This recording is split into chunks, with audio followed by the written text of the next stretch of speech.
برادران ملت اسلامی، السلام علیکم ورحمۃ اللہ وبرکاتہ۔ الحمد للہ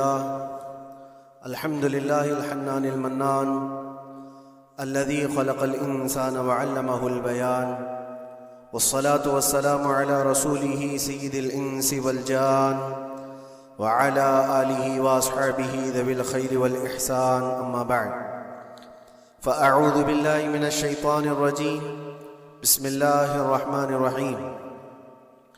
وضربت عليهم الذلة والمسكنة وباءوا بغضب من الله ذلك بأنهم كانوا يكفرون بآيات الله ويقتلون النبيين بغير حق ذلك بما عصوا وكانوا يعتدون، صدق الله مولانا العظيم۔ بارگاہ رسالت مآب صلی اللہ علیہ وسلم میں درود پاک کا ہدیہ پیش کر لیں۔ اللہم صلی علی سیدنا و مولانا محمد معدن الجود والکرم وآلہ واصحابہ الکرام وابنہ الکریم وبارک وسلم صلاة دائمتا سرمدا ابدا۔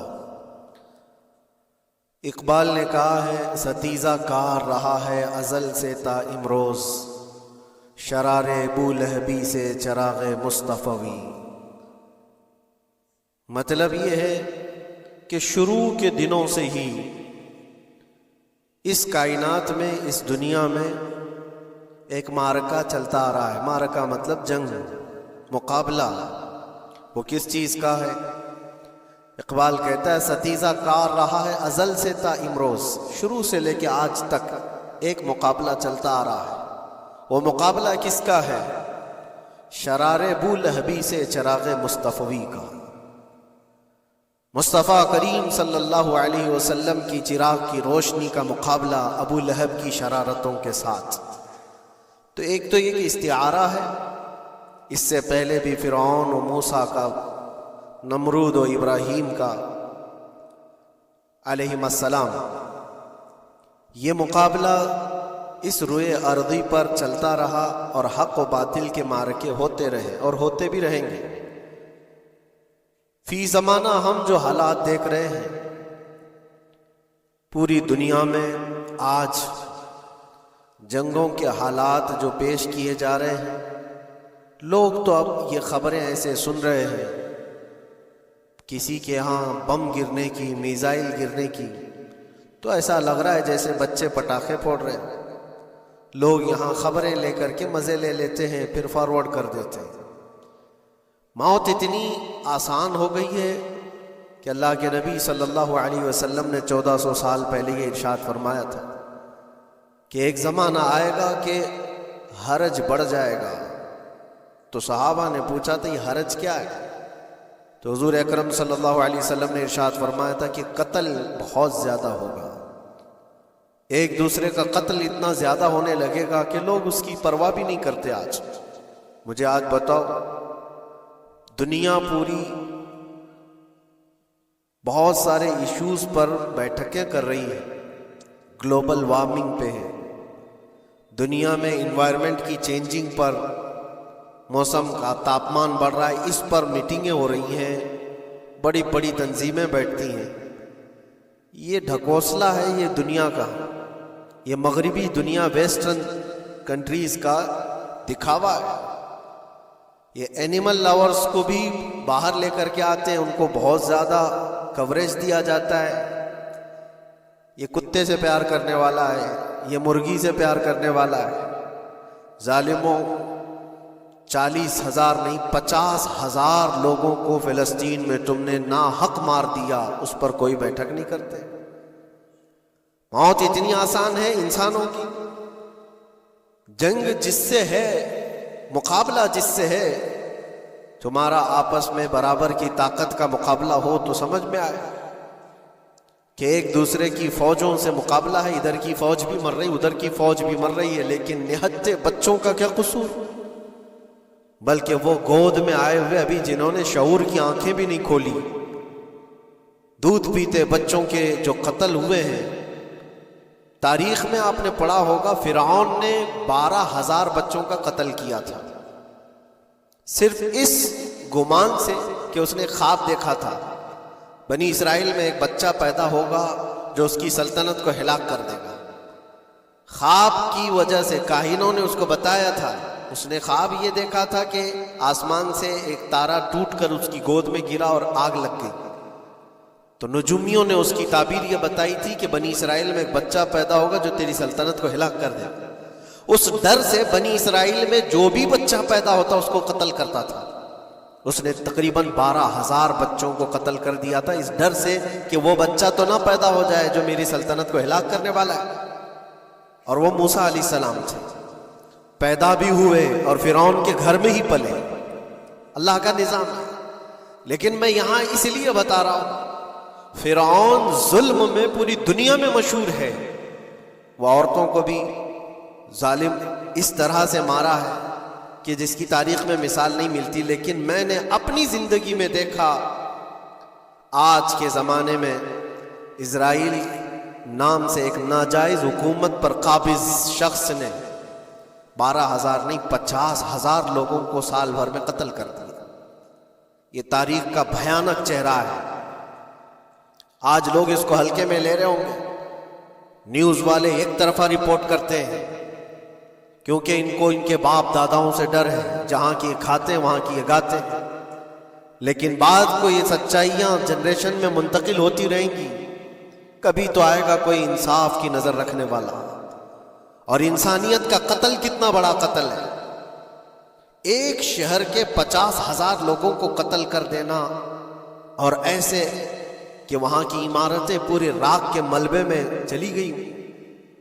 صدیاں لگ جاتی ایک شہر کو بسنے میں، ایک گھر کو بنانے میں آدمی کی اپنی زندگی گزر جاتی ہے۔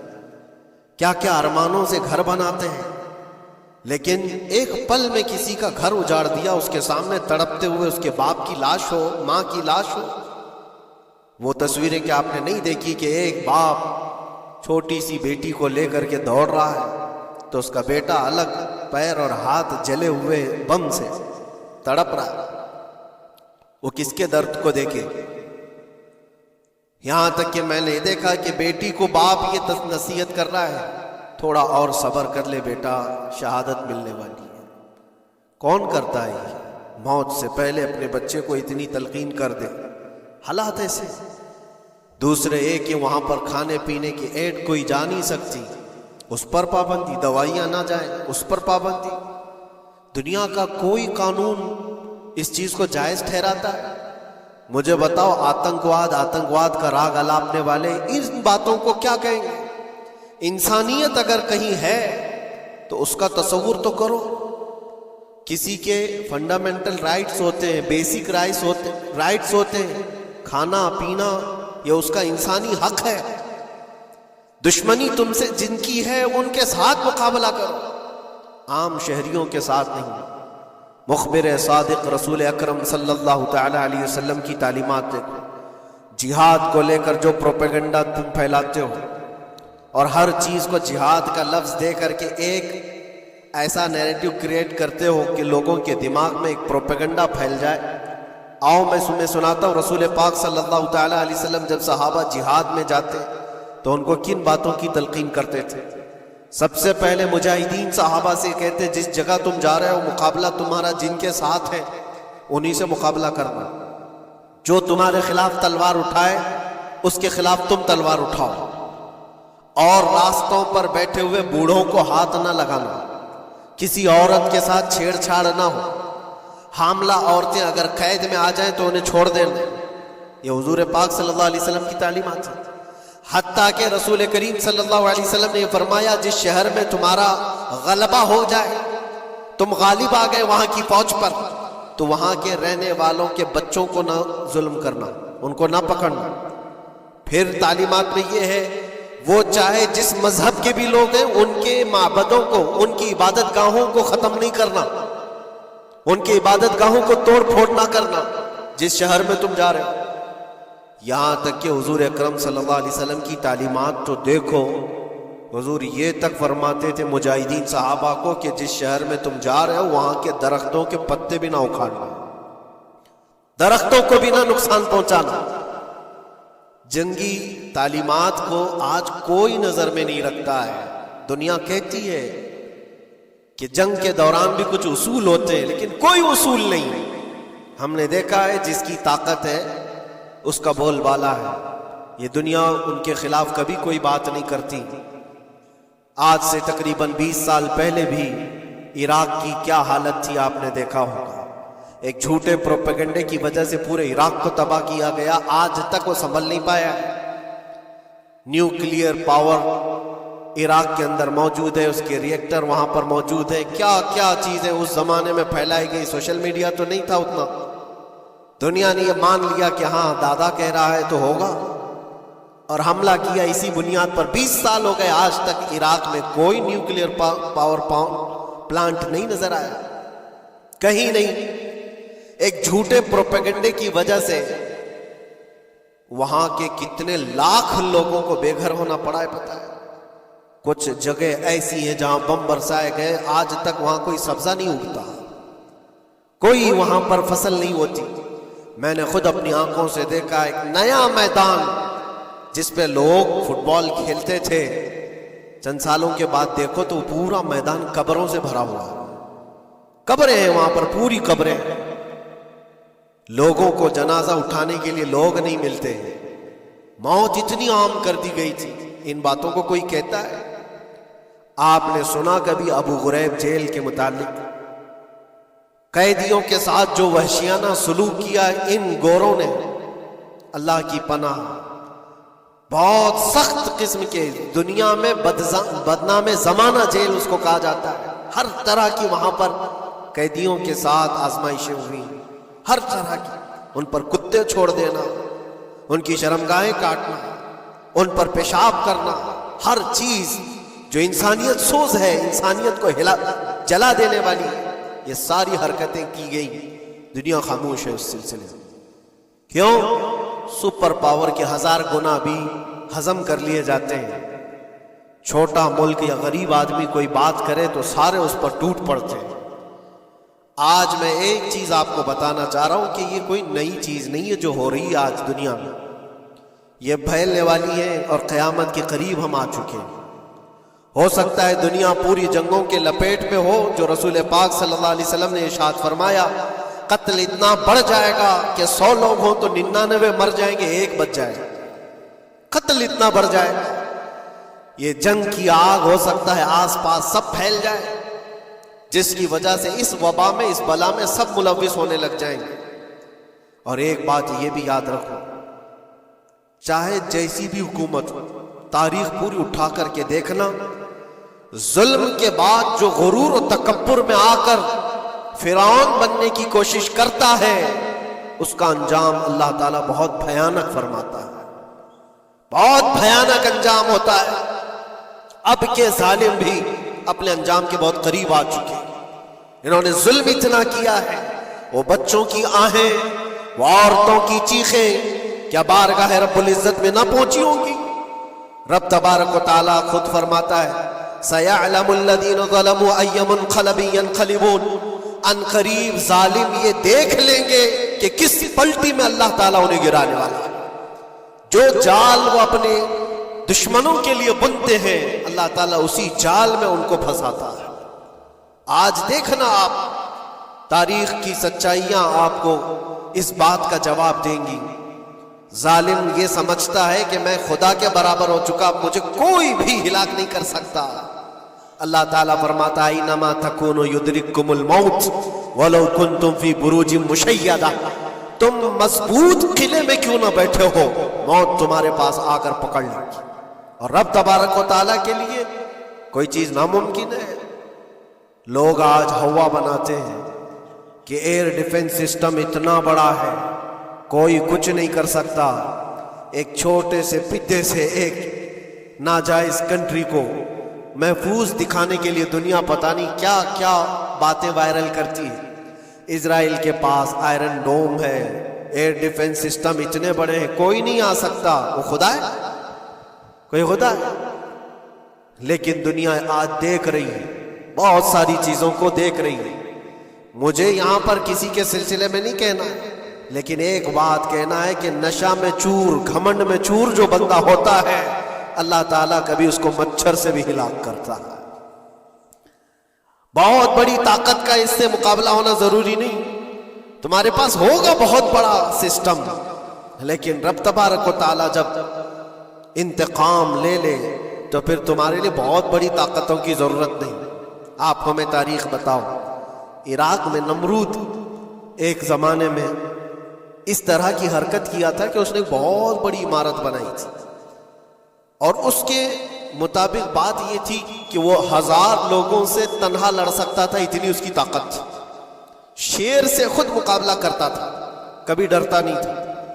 نمرود کی طاقت مشہور تھی اس زمانے میں، اور سارے لوگ اس کی طاقت کا لوہا مانتے تھے، حتیٰ کہ وہ کبھی اپنی زندگی میں بیمار نہیں ہوا تھا. آدمی جب بیمار نہیں ہوتا تو اس کا غرور بڑھ جاتا ہے، سوچتا ہے مجھے کچھ ہو نہیں سکتا. نمرود نے اس کے بعد یہ دیکھا ساری دنیا میرے قبضے میں ہے، طاقت و دولت کے ذخیرے سب اس کے پاس سے، لیکن ایک چیز نہیں تھی، موت پر کنٹرول. اس کو کیسے کیا جائے کنٹرول؟ یعنی مرنے سے بچ تو نہیں پائے گا، یہ کنٹرولنگ پاور بھی ہمارے پاس ہونا چاہیے. اس نے ایک بہت بڑی عمارت بنائی. کہا کہ خدا آسمانوں میں ہوتا ہے، ہم اتنی بڑی عمارت بنائیں گے کہ ان عمارتوں پر چڑھ کر خدا کو للکاریں گے. آجا میں مقابلہ کرتا ہوں، اور مقابلہ کر کے میں خدا کو گرا دوں گا کسی بھی طرح سے. اگر مجھ سے نہ ہو سکے تو پوری فوج کو تیار کروں گا. خدا سے لڑائی لڑ کر کے ایک بار وہ موت اور حیات کا پاور اپنے ہاتھ میں لے لیں گے، پھر ہم کو جب تک چاہے جینا ہے. کہاں کی خام خیالی. لیکن اس نے بنایا، پوری دنیا بھر سے لوگوں کو جمع کیا، سب کی زبان ایک بنایا، سب کی کرنسی ایک بنایا. ساری اس پوری دنیا کے لوگ اس کی فوج میں، سب کو یہ باور کرانا شروع کیا کہ ہماری لڑائی ہے دنیا سے نہیں، ہماری لڑائی کریٹر سے، خالق سے. ہم اس سے پاور چھین لیں گے ایک بار، اور پھر اپنے ہاتھ میں موت و حیات کا کنٹرول رکھیں گے. جس کو جتنی لمبی عمر چاہیے میں دوں گا، جس کو جب تک جینا ہے میں دوں گا. ازل سے لے کر ابد تک یہ سارے خیالات اس کے تھے، اور اس نے جمع کیا، عمارت بھی بنایا، فوج بھی تیار کیا. کیا رب تبارک و تعالیٰ یہ نہیں دیکھ رہا تھا؟ اس کی تیاری، اس کا جمع کرنا، اس کی عمارت بنانا. بہت دنوں تک یہ سب کام چلتا رہا. رب تبارک و تعالیٰ کسی سے غافل نہیں، دلوں میں گزرنے والے حالات سے بھی بے خبر نہیں، لیکن بندے کو رب تبارک و تعالیٰ ڈھیل دیتا ہے.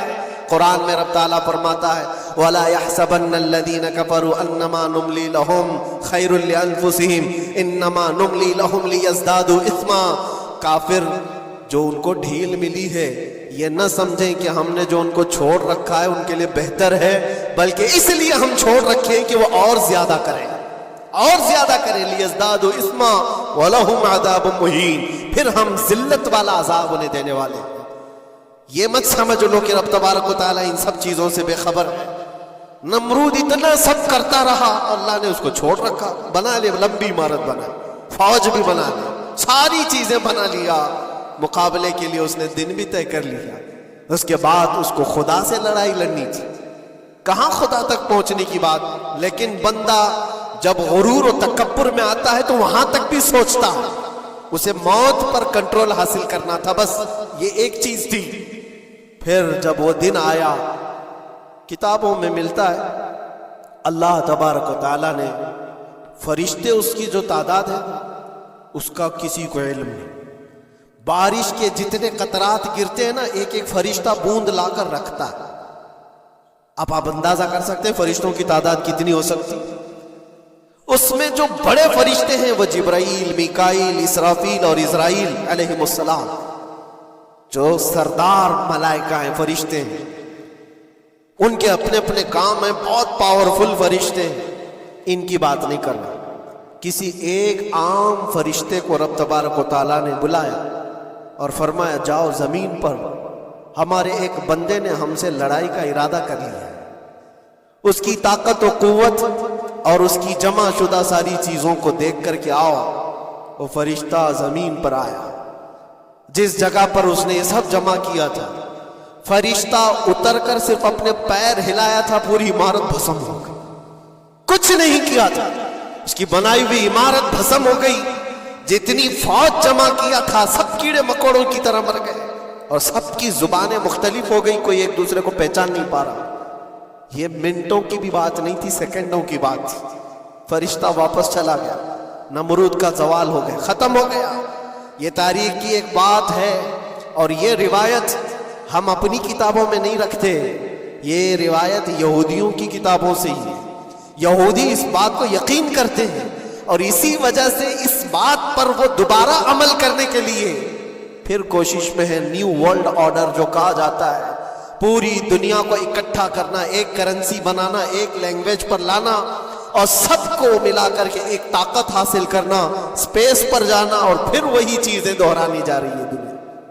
وہی چیز ایک دوبارہ بار ٹرائی کرنا ہے، جس کے لیے آپ کو پتہ ہے یہ چھوٹی سی قوم پوری دنیا پر کنٹرول حاصل کرنے کے کیسے کیسے خواب دیکھتی ہے۔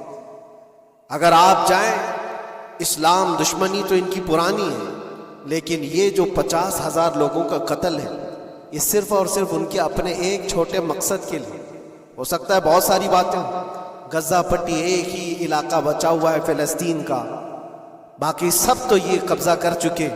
1947 کے بعد، 48 کے بعد چھوٹا سا حصہ جو باقی غزہ پٹی جس کی 20 لاکھ کی آبادی، اس علاقے پر اتنی زیادہ کیوں کرورتا ہے؟ کیوں؟ باقی سب جگہ پر اور بھی دیگر جگہ پر، یروشلم میں، ویسٹ بینک میں، کئی جگہوں پر مسلمان آباد ہیں۔ یہ غزہ کے لیے کیوں اس قدر سختیاں ہیں؟ دنیا کو بتانے کے لیے تو یہ ایک آتنکواد جماعت ہے حماس، جس کا مقابلہ کرنے کے لیے ہم یہ حملے کر رہے ہیں، لیکن آج تک یہ دنیا کو بتا نہیں سکے کتنے حماسیوں کو قتل کیا، کتنے حماس کے لوگ پکڑے گئے، کتنوں کو مارا گیا، چند ہوں گے، لیکن اس کے بدلے میں جو بھاری قیمت چکائی ہو غزہ کے نہتے لوگوں نے، 50,000 لوگوں کا قتل، یہ تو ریکارڈ پہ دکھ رہا ہے، باقی اللہ عالم۔ باقی کتنے ہیں جن کی تعداد مل نہ سکی ہو؟ بعض دانشوروں نے یہ بھی بتایا اس کو صرف اور صرف ایک کینل بنانا ہے جو دنیا کی ٹریڈنگ پر قبضہ حاصل کرنے کے لیے۔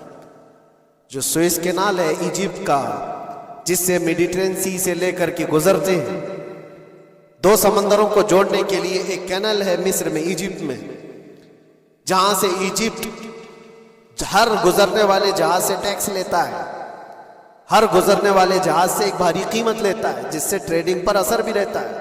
اور جب وہ چاہے بند کرے، 2 مرتبہ اس نے بند بھی کیا تھا تاریخ میں، 1950 کے بعد۔ اور یہ خواب دیکھتا ہے اسرائیل کہ ہم اپنی ہی جگہ سے ایک کینل بنا لیں تقریباً 300 کلومیٹر، جس کے لیے اس کو غزہ حاصل کرنا بہت ضروری ہے۔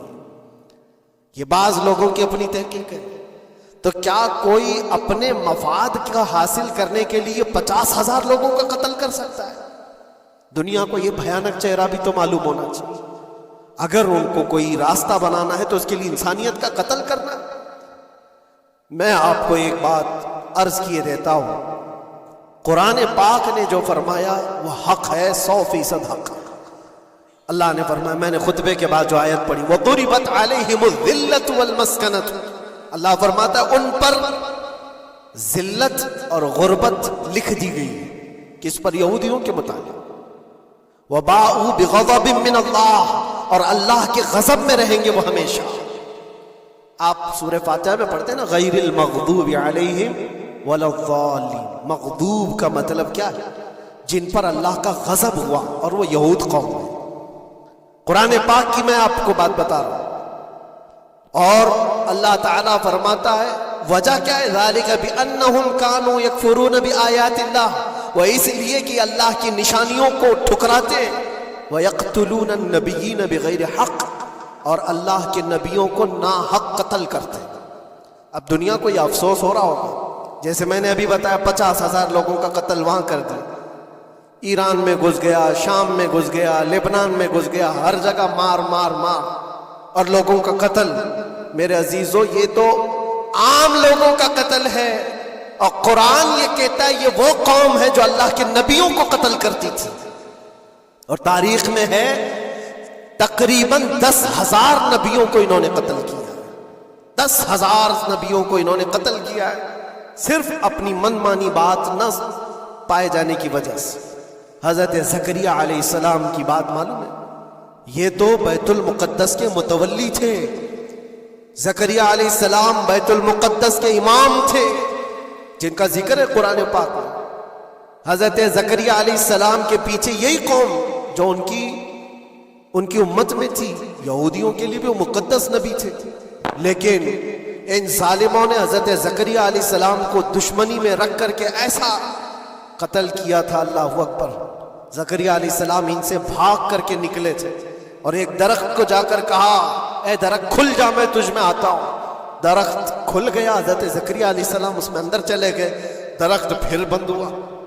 تاریخ میں موجود ہے، ابلیس لعین نے، شیطان مردود نے یہودیوں کو راستہ بھی بتایا اور درخت بھی بتایا کہ اس کے اندر زکریہ چھپے ہوئے، اس کے اندر زکریہ ہے۔ یہودیوں نے تیز آری لے کر کے درخت کو اوپر سے کاٹنا شروع کیا کہ درخت کے دو ٹکڑے ہوں گے تو زکریہ علیہ السلام تک بھی پہنچ جائے۔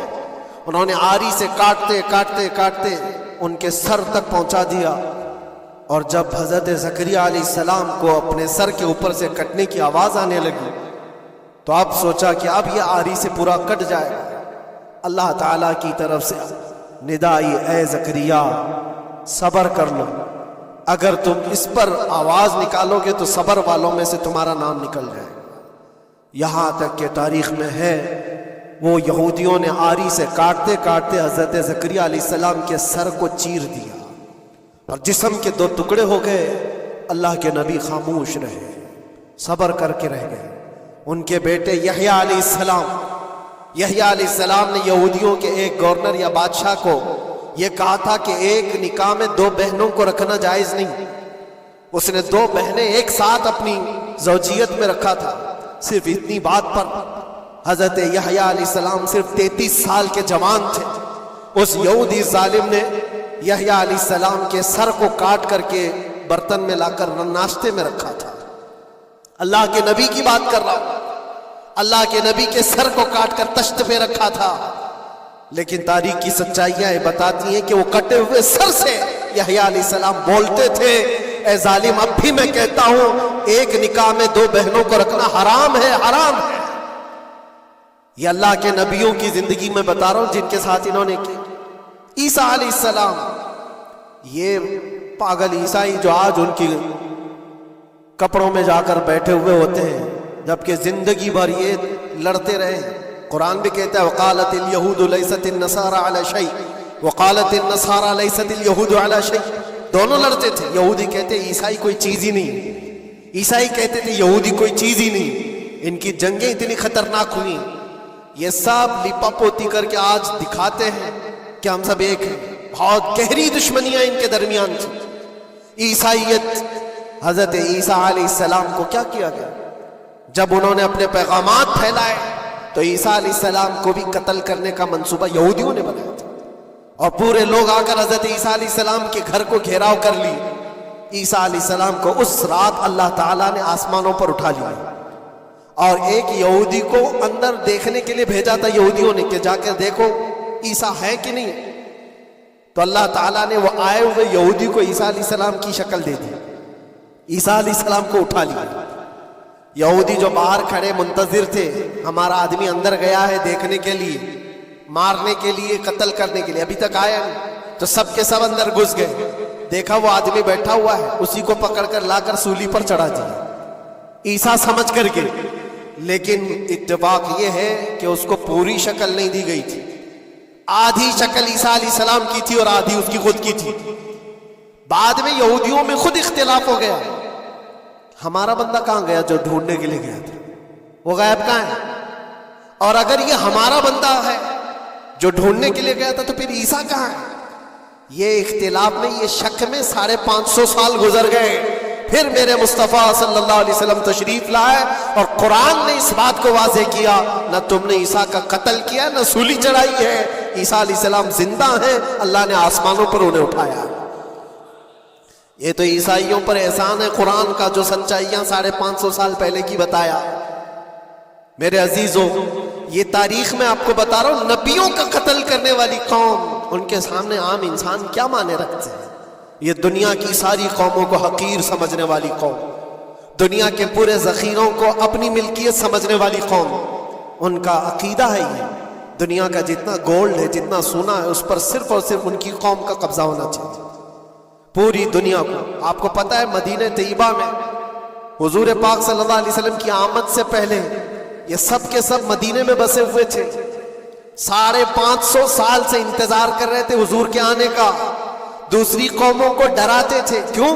ان کی کتاب میں موجود تھا آخری نبی کے آنے کی ساری باتیں موجود تھی، آخری نبی آئیں گے، ان کے ماننے والوں کا غلبہ ہوگا، وہ اپنے نور نبوت سے لوگوں کے دلوں کو پاک کریں گے۔ ان کی شکل بھی بتائی گئی تھی تورات میں، ان کے آنے کی جگہ بھی بتائی گئی تھی، پورے حجاز میں کھجوروں کا جھنڈ ایک علاقہ ہوگا جہاں یہ نبی آئیں گے، اور وہ مدینے کے علاوہ کوئی جگہ ہی نہیں تھی۔ یہودی یہ سب چیزیں دیکھ کر حضور کے آنے سے 550 سال پہلے سے انتظار میں تھے، وہ نبی یہی آئیں گے، یہی آئیں گے، اور دوسری قوموں کو ڈراتے تھے ہم سے مت الجھنا، آخری نبی آنے والے ہیں ہمارے، اور اس نبی کے آنے کے بعد پھر ہم چن چن کر تم سے بدلہ لیں گے۔ اور جب کبھی مصیبت آتی تو اللہ سے دعا بھی یہ کرتے تھے کہ اللہ وہ آخری نبی جو ہمارے علاقے میں آنے والے ہیں ان کے صدقے میں تو ہماری بلاؤں کو دور فرما۔ یہ وہ قوم ہے جو حضور آخر النبیین صلی اللہ علیہ وسلم کے انتظار میں وقت کاٹ رہی تھی، لیکن ہوا یہ، ان کا عقیدہ یہ تھا کہ آخری نبی تو بنی اسرائیل میں ہی پیدا ہوں گے، ہمارے خاندان میں پیدا ہوں گے۔ انہوں نے ٹھیکہ لے رکھا ہے آخری نبی کہاں پیدا ہوں گے یہ فیصلہ کریں گے۔ اللہ تبارک و تعالیٰ نے آخری نبی ہمارے آقا صلی اللہ علیہ وسلم کو بنی اسرائیل میں نہیں، بنی اسماعیل میں پیدا کیا، اسماعیل علیہ السلام کی اولاد میں پیدا کیا، اور یہ اسماعیل علیہ السلام کی اولاد پورے عرب میں آباد تھی، عرب میں پوری آبادی اسماعیل علیہ السلام کی تھی۔ مکہ کو آباد کس نے کیا؟ اسماعیل علیہ السلام۔ اسماعیل علیہ السلام کی اولاد پورے مکہ میں آس پاس سب علاقوں میں آباد، ساری جتنے بھی نسب ہیں وہ اسماعیل علیہ السلام تک پہنچتے ہیں عرب والوں کے، اور یہ یہودی بنی اسرائیل ہے، یعنی یعقوب علیہ السلام کی اولاد میں سے، اور یہ دوسروں کو حقیر جانتے تھے۔ جب تک یہ لوگ عرب میں تھے، مدینے میں تھے، انہوں نے ہر ایک کو حقارت سے دیکھا۔ عربوں سے ان کے تعلقات ایسے نہیں تھے، عام لوگوں سے کہتے ہمارے سے بات کرنے کے قابل نہیں ہے، سب کو امی کہتے تھے، ان پڑھ، جاہل، ایسے الفاظ سے عربوں کو پکارتے تھے۔ عربوں سے اگر ان کے تعلقات ہوتے بھی تو بڑے بڑے ٹاپ لیڈر جو ہوتے ہیں عربوں کے، بس ان سے تعلقات، عام لوگوں کو یہ گنتے ہی نہیں، کچرا کہتے تھے۔ بنی اسماعیل کو جب یہ کچرا کہتے تھے، اور بنی اسماعیل میں جب آخری نبی پیدا ہو گئے تب کیا کہنے لگے پتہ ہے؟ کہتے نہیں، یہ غلط ہو گیا، آخری نبی تو بنی اسرائیل میں پیدا ہونے والے تھے، یہ جبرائیل نے شرارت کیا اور بنی اسماعیل میں جا کر کے نبوت دی تھی۔ کچھ تو یہ کہنے لگے، کچھ تو کہنے لگے وہ ہے ہی نہیں آخری نبی، لیکن کیسے انکار کرتے؟ قرآن کہتا ہے یعرفونہ کما یعرفون ابناءہم، اس رسول کو وہ ایسے پہچانتے تھے کہ اپنے بیٹوں کو بھی نہیں پہچانتے۔ ان کے بیٹوں کے صحیح ہونے پر بھی ان کو اتنا یقین نہیں تھا کہ ہمارا ہی بیٹا ہے یا نہیں، لیکن حضور کو دیکھ کر کے یہ یقین تھا کہ آخری رسول ہی ہے۔ آخری رسول ہونے کی ساری نشانیاں انہوں نے جو پڑھی تھی وہ سب حضور کے پاس موجود تھی۔ اسی لیے تو میرے عزیزوں، جو صحابہ یہودیت سے اسلام میں آئے انہوں نے سب نشانیاں دیکھی۔ حضرت سلمان فارسی کی بات بتا رہا، وہ عیسائیت میں تھے، سالوں انہوں نے عیسائیت میں گزارے، اور انہوں نے بھی یہی سب باتیں سنی تھی۔ یثرب ایک علاقہ ہے حجاز میں، کھجوروں کے باغات کا جھنڈ ہے، وہاں پر آخری نبی وہیں آنے والے۔ تو یہ کہاں سے آئے تھے؟ سلمان فارسی عراق سے آئے تھے، مدینے میں آ کر غلام بن گئے، ایک کھجوروں کے باغ میں کام کرتے تھے برسوں تک۔ پھر وہ وقت آ گیا جب حضور پاک صلی اللہ تعالی علیہ وسلم مکہ سے ہجرت کر کے مدینے آئے تھے۔ مسجد قباء جہاں ہے وہاں 14 دن تک حضور قیام کیے ہوئے تھے۔ تو وہ باغیچے کا جو مالک ہے، سلمان فارسی کا جو مالک تھا، اس کا بھتیجا آ کر کے خبر دیتا ہے، چاچا سنا ہے کہ نئی خبر، یثرب میں ایک شخص آیا ہے مکہ سے، حسین چہرہ ہے، گلابی رنگت ہے، بولتا ہے تو لوگ سب اس کی طرف دیکھتے ہیں، اور وہ کہتا ہے کہ میں اللہ کا آخری رسول ہوں۔ یہودی کا بھتیجا اپنے چاچا کو ایک خبر دے رہا ہے سلمان فارسی کھجور کے درخت کے اوپر بیٹھے کھجور کاٹ رہے تھے یا صاف کر رہے تھے. یہ خبر سنے کہ وہاں سے چھلانگ لگا کر نیچے آ گئے, جس کے انتظار میں تو سالوں گزار دیا تھا. کیا کہا تم نے؟ مالک نے ایک تھپڑ رسید کیا اور کہا تو غلام ہے, آقاؤں کی بات میں دخل اندازی مت کر, جا تو اپنا کام کر. لیکن ان کی بے چینی تھی کہ وہ اگر آخری رسول آ چکے تو میری زندگی کا تو مقصد یہی ہے. پھر انہوں نے وقت نکالا دن کا اور حضور پاک صلی اللہ علیہ وسلم کے پاس پہنچ گئے. جب رسول کریم صلی اللہ تعالی علیہ وسلم صحابہ کے ساتھ موجود تھے, دیکھیں علامتیں جو انہوں نے پڑھی تھی اپنی کتابوں میں وہ سب جانچنا بھی چاہتے تھے. کھجوریں لے کر کے گئے اور کہا یا رسول اللہ یہ قبول کیجیے, یہ صدقہ ہے. حضور نے لیا اور سب کو بانٹ دیا, اس میں سے کچھ بھی نہیں کھایا, کیونکہ سلمان فارسی نے یہ پڑھا تھا کہ آخری رسول صدقہ نہیں کھائیں گے. ایک نشانی دیکھ لی انہوں نے. دوسرے دن آئے, پھر وہ موقع نکالا اور کھجوریں لی اور آئے. حضور سے آ کر کے کہا کہ یہ لیجئے, قبول کیجئے, یہ ہدیہ ہے. حضور نے خود بھی کھایا اور سب کو تقسیم کیا. کہا یہ کتاب میں موجود ہے, وہ آخری رسول ہدیہ کو انکار نہیں کریں گے, تحائف قبول کریں. دو علامتیں دیکھی. پھر ایک دن, تیسرا دن تھا, رسول پاک صلی اللہ علیہ وسلم ایک جنازے میں تھے. تہبند تھی حضور کے, چادر تھی جسم کے اوپر. سلمان فارسی ایک اور نشانی دیکھنے کے لیے آئے ہوئے تھے جو کتابوں میں پڑھی تھی. کبھی حضور کے دائیں آتے, کبھی بائیں آتے, کبھی آگے کبھی پیچھے, پوچھنے کی یا کچھ بات کرنے کی کوشش کر رہے تھے. حضور صلی اللہ علیہ وسلم نے ان کو دیکھ لیا اور کہا سلمان آ جاؤ ادھر. ادھر بلایا, اپنی چادر ہٹائی اور کہا یہ مہر نبوت دیکھنے کے لیے آئے تھے. جو حضور صلی اللہ علیہ وسلم کے کندھوں کے بیچ میں ایک ایسا سفید نشان تھا جس کو مہر نبوت کہا جاتا ہے, وہ سورج سے زیادہ چمکتا تھا دونوں کندھوں کے بیچ میں. اور حضرت سلمان فارسی کو دیکھنے کے لیے آئے تھے اور حضور نے ان کے پوچھنے سے پہلے چادر ہٹائی اور کہا یہی دیکھنے آئے تھے. سلمان فارسی نے کہا میں تو ایک چیز دیکھنے آیا تھا, آپ نے دو چیز بتا دی. کیا چیز؟ میں تو مہر نبوت دیکھنے آیا تھا, آپ نے دکھا بھی دیا اور میرے دل کی بات کی خبر بھی آپ نے بتائی. نبی کو علم غیب بھی ہوتا ہے. اور سلمان فارسی نے کلمہ طیبہ پڑھ لیا. اسی سلمان فارسی کو آزاد کرانے کے لیے میرے آقا صلی اللہ علیہ وسلم نے صحابہ کے ساتھ مل کر کے 500 کھجور کے درخت لگائے تھے اور ایک باغیچہ دے کر کے اس یہودی سے آزاد کروایا تھا. یہ اللہ کے نبی صلی اللہ علیہ وسلم کے پاس وہ صحابہ جو آئے تھے یہودیت سے یا عیسائیت سے, وہ جانتے تھے حضور کو, لیکن یہ اتنی خطرناک قوم ہے جن کو اللہ تعالیٰ نے دلوں پر مہر لگایا. یہ یہودی جو ایمان نہیں لائے اور یہ قیامت تک اسی طرح غضب میں رہنے والے. آج ان کا ابھار اگر آپ دیکھ رہے ہو تو شاید تاریخ پتہ نہیں ہوگی کہ کتنی ذلت کی زندگی بھی گزاری, کس طرح بھیک مانگے. آج یا اپنی تاریخ کو کہیں پر بھی سوشل میڈیا میں گردش کرتے ہوئے نہیں دیکھ سکتے, پابندی ہے پوری دنیا میں. ہٹلر کے قتل عام کے بارے میں نہیں بول سکتا کوئی, یہودیوں کو اتنا مارا تھا اتنا مارا تھا, نہیں, دنیا میں یہ بولنے پر پابندی ہے. ان کے کسی بھی پرانی تصویریں دکھانے پر پابندی ہے. آج خود اپنے ملک میں ہونے والے حملوں کی تصویر نہ دکھائی جائے, اس پر پابندی ہے. یہ تو تم کب تک عیب چھپاتے رہو گے؟ جہاں سڑن ہوتی ہے بدبو آئی جائے گی. اور ان قریب میرے عزیزوں قرآن کی وہ بات یاد رکھو, اللہ نے فرمایا سَيَعْلَمُ الَّذِينَ ظَلَمُوا أَيَّ مُنْقَلَبٍ يَنْقَلِبُونَ. ان قریب ظالم یہ دیکھ لے گا کہ اللہ اس کو کس کھائی میں گرانے والا ہے. کیا ابرہا بہت سارے منصوبے بنا کر کعبہ ڈھانے نہیں آیا تھا؟ اللہ نے ابابیل چڑیوں سے اس کو ہلاک کیا تھا, فرعون کو پانی سے غرق کر دیا تھا, نمرود کو مچھر سے ہلاک کر دیا تھا. بڑے بڑے طوفانی طاقتوں کے بادشاہ دنیا میں آئے, لیکن اللہ نے ان کو بہت چھوٹی طاقتوں سے ہلاک کیا. لوگ آج یہ مقابلہ کمپیریزن کرتے ہوئے بیٹھے رہتے ہیں, ایک طرف ایران ہے, ایک طرف غزہ ہے, ایک طرف سپر پاور حکومتیں ہیں. یہ سارے کمپیریزن دنیا کے ہو سکتے ہیں, لیکن رب تبارک و تعالیٰ کی بادشاہت اور اس کی سلطنت جب انتقام پر آ جائے تو پھر میرے عزیزوں کسی ملک کی بھی ضرورت نہیں, صرف ہواؤں سے مولا تعالیٰ طاقتوں کو ختم فرما دیتا. دنیا میں پھیلے ہوئے ایک کورونا کو تم قابو میں نہیں کر پا رہے تھے. ایک چھوٹا سا کیڑا ہوگا, ایک بیکٹیریا ہوگا جس کو کنٹرول میں نہ لا سکے اور کروڑوں موتیں ہو گئی. کون تھا یہ؟ موتوں پر کنٹرول تمہارے پاس کیوں نہیں آیا؟ سپر پاور طاقتیں بے بس نہیں تھی؟ 2 سال پہلے نہیں دیکھا آپ نے؟ اور رب تبارک و تعالیٰ جب چاہے تو یہ پکڑ ظالموں کے ساتھ فرمائے گا.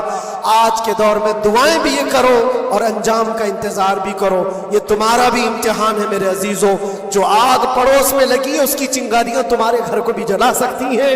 اپنے برے اعمال سے توبہ کرو, اللہ کے غضب سے ڈرو کہ اس کی پکڑ نہ آئے. اللہ تبارک و تعالیٰ کہنے سننے سے زیادہ عمل کی توفیق عطا فرمائے. اور جو ناحق مارے گئے بچے ہیں, مولا تعالیٰ ان بچوں کو مارنے والے ظالموں کو خطرناک انجام تک پہنچائے, انہیں کیفر کردار تک پہنچائے. رب تعالیٰ انہیں عذاب علیم میں گرفتار فرمائے. وآخر دعوانا الحمد للہ رب العالمین. السلام علیکم.